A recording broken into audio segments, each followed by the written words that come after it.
আমরা কল্পনাও করতে পারি না পেঁয়াজের বাজার এমন হবে। দর্শক বন্ধুরা আসসালামু আলাইকুম। দর্শক, ক্রমশই পরিবর্তন হচ্ছে দেশি পেঁয়াজের দাম। আমরা রয়েছি পেঁয়াজের পাইকারি হাটে। আমরা কিন্তু এই মুহূর্তে পুষ্পপাড়া হাটে অবস্থান করছি। আর আমাদের সাথে রয়েছে আপনাদের এবং আমাদের সেই চেনা পরিচিত মুখ ইউনুস ভাই। আসসালামু আলাইকুম দাদা ভাই। ওয়ালাইকুম আসসালাম। কেমন আছেন ভাইজান? আলহামদুলিল্লাহ, আপনি কেমন আছেন? জি আলহামদুলিল্লাহ ভালো রয়েছি। ভাইজান পেঁয়াজ কত মন কিনেছেন আজকে? পেঁয়াজ আজকে ওই সহানেক মন কিনা হয়েছে। 100 মন। কোথায় যাবে দাদা ভাই? এটা ঢাকা নারায়ণগঞ্জ যাবে। ঢাকা নারায়ণগঞ্জ। হ্যাঁ। খাওতি পেঁয়াজ কিনেছেন না? এটা খাওতি পিস কিন্তু ওই রাখি পাতাই কিনছি, মানে রাখি যেটা চলে সেটাই কিনছি আজকে। আচ্ছা আচ্ছা। তো রাখি পেঁয়াজের আমদানি কেমন রয়েছে হাটে? রাখি পিস আমদানি পুরোপুরি রাখি পিস বেশি হয়ে গেছে, কারণ রাখি পিসটা লেগে না হলে ছোটা ফুল কাটি ফাটা এগুলি একটু কমে গেছে আমদানি।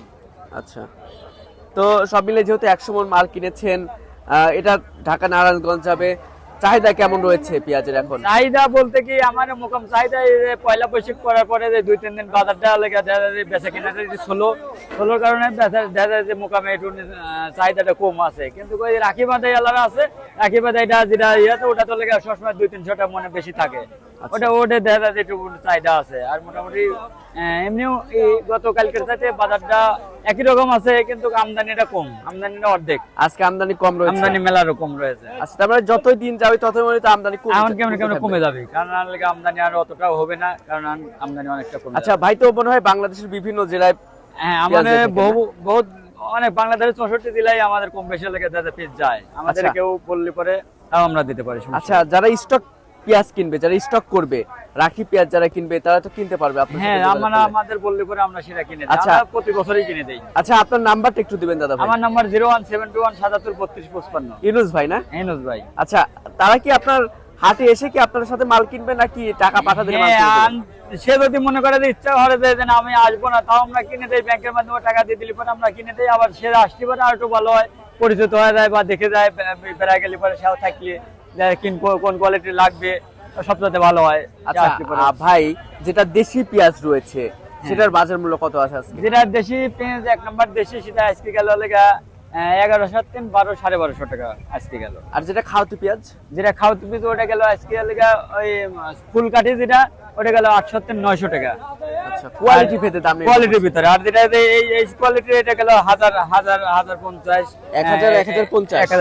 এটা গেল লেগে। এটা রাখি চলে। তারপরে লেগে এটা লেগা মেটাল, এটাকে মেটাল বলে। আর যেটা লেগা মনে করে আরেকটা আছে সেটা হচ্ছে ওই যে ফুলকাঠি, ওটা হলে 800-900। আচ্ছা দাদা, আরেকটা বিষয় জানতে চাচ্ছি, আমরা যে এখানে যে পেঁয়াজটা দেখতে পাচ্ছি এটা কি বাধাই করা যাবে, রাখা যাবে? এটা রাখাই মাথায় চলবে। এটা লেগা মোকামি খাবে, কিন্তু লেগা মানে ভালো মানে যারা কিনে তাদের জন্য এটা মানে দেওয়া হচ্ছে। আচ্ছা, একদম লেগা রাখি মাথায়। আচ্ছা দাদা ভাই, যেহেতু ব্যবসার সাথে অনেক দিন যাবত জড়িত রয়েছে, কি বুঝতেছেন দাম কি বাড়ার সম্ভাবনা আছে? হ্যাঁ, বাজারটা বাড়বে, কারণ লেগা এবার পেঁয়াজ অনেক জেলাতে লেগা শিলাবৃষ্টি হয়েছে। পেঁয়াজ চাঙে অনেকটা পচনশীল হবে, এই কারণে লেগা বাজারটা এখন যদি একটু কমও থাকে, কারণ গৃহস্থর তো সব গৃহস্থরই ঠেকা, মানে সবাই সার বিষ ওই পানি সেচ বা তোমার পাওয়ার টিলার আলারে কামলা ঘরে এসব বিল দিতে পারে, ধান বেচতে তো অচালে। 2 দিন পরে তখন ধান চাতালে উঠে যাবে, তখন কিন্তু কতটা বেচবে না। তোমার আস্তে আস্তে বাজারটা কেমনে 100-200 করে বাড়বে। তো ঠিক আছে দাদা ভাই, ধন্যবাদ আপনাকে। দর্শক, এই ছিল আমার কাছে সর্বশেষ তথ্য।